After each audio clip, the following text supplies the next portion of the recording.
ఆదికాండము 1వ అధ్యాయము. 1. ఆదియందు దేవుడు భూమి ఆకాశములను సృజించెను. 2. భూమి నిరాకారముగాను శూన్యముగాను ఉండెను. చీకటి అగాధ జలము పైన కమ్మి ఉండెను.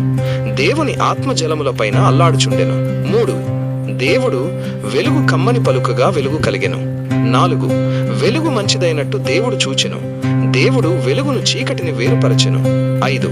దేవుడు వెలుగునకు పగలనియు చీకటికి రాత్రి అనియు పేరు పెట్టెను. అస్తమయమును ఉదయమును కలుగగా ఒక దినమాయెను. 6. మరియు దేవుడు జలముల మధ్య నొక విశాలము కలిగి ఆ జలములను ఈ జలములను వేరుపరచునుగాకని పలికెను. 7. దేవుడు ఆ విశాలము చేసి విశాలము క్రింది జలములను విశాలము మీది జలములను వేరుపరపగా ఆ ప్రకారమాయెను. 8. దేవుడు ఆ విశాలమునకు ఆకాశమని పేరు పెట్టెను. అస్తమయమును ఉదయమును కలుగగా 2వ దినమాయెను. 9. దేవుడు ఆకాశము క్రిందనున్న జలములు ఒక చోటనే కూర్చబడి ఆరిన నేల కనబడునుగాకని పలుకగా ఆ ప్రకారమాయెను. 10. దేవుడు ఆరిన నేలకు భూమి అని పేరు పెట్టెను. జలరాశికి ఆయన సముద్రములని పేరు పెట్టెను. అది మంచిదని దేవుడు చూచెను. 11. దేవుడు గడ్డిని విత్తనములిచ్చు చెట్లను భూమి మీద తమ తమ జాతి ప్రకారము తమలో విత్తనములు గల ఫలమిచ్చు ఫలవృక్షములను భూమి మొలిపించుగాకని పలుకగా ఆ ప్రకారమాయెను. 12. భూమి గడ్డిని తమ తమ జాతి ప్రకారము విత్తనములిచ్చు చెట్లను తమ తమ జాతి ప్రకారము తమలో విత్తనములు గల ఫలవృక్షములను మొలిపింపగా అది మంచిదని దేవుడు చూచెను. 13. అస్తమయమును ఉదయమును కలుగగా 3వ దినమాయెను. 14. దేవుడు పగటిని రాత్రిని వేరుపరచునట్లు ఆకాశ విశాలమందు జ్యోతులు కలుగునుగాకనియు అవి సూచనలను కాలములను దిన సంవత్సరములను సూచించుటకై ఉండుగాకనియు. 15. భూమి మీద వెలిగిచ్చుటకు అవి ఆకాశ విశాలమందు జ్యోతులయుండుగాకనియు పలికెను. ఆ ప్రకారమాయెను. 16. దేవుడు ఆ 2 గొప్ప జ్యోతులను అనగా పగటిని ఏలుటకు పెద్ద జ్యోతిని రాత్రిని ఏలుటకు చిన్న జ్యోతిని నక్షత్రములను చేసెను. 17. భూమి మీద వెలిగించుటకును 18.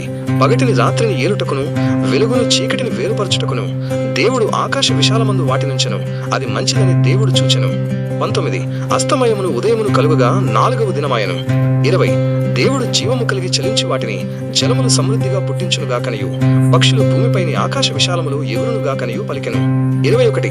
దేవుడు జలములలో వాటి వాటి జాతి ప్రకారము జలములు సమృద్ధిగా పుట్టించిన మహామత్స్యములను జీవము కలిగి చలించి వాటినన్నిటినీ దాని దాని జాతి ప్రకారము రెక్కలు గల ప్రతి పక్షిని సృజించెను. అది మంచిదని దేవుడు చూచెను. 22.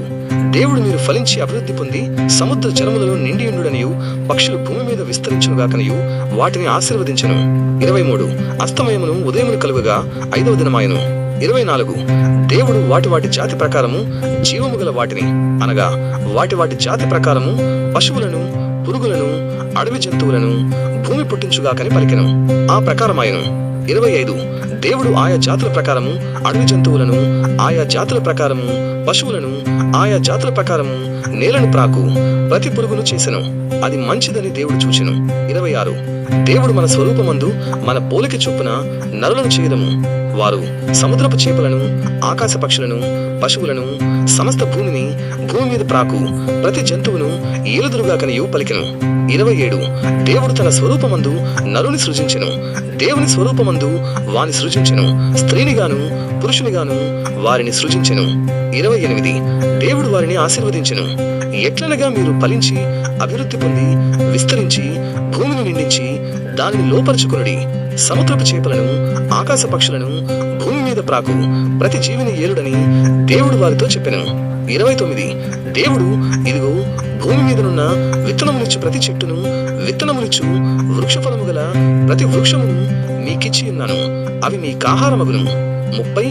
భూమి మీద నుండి జంతువులన్నిటికిని ఆకాశ పక్షులన్నిటికిని భూమి మీద ప్రాకు సమస్త జీవులకును పచ్చని చెట్లనియు ఆహారమగులని పలికెను. ఆ ప్రకారమాయెను. 31.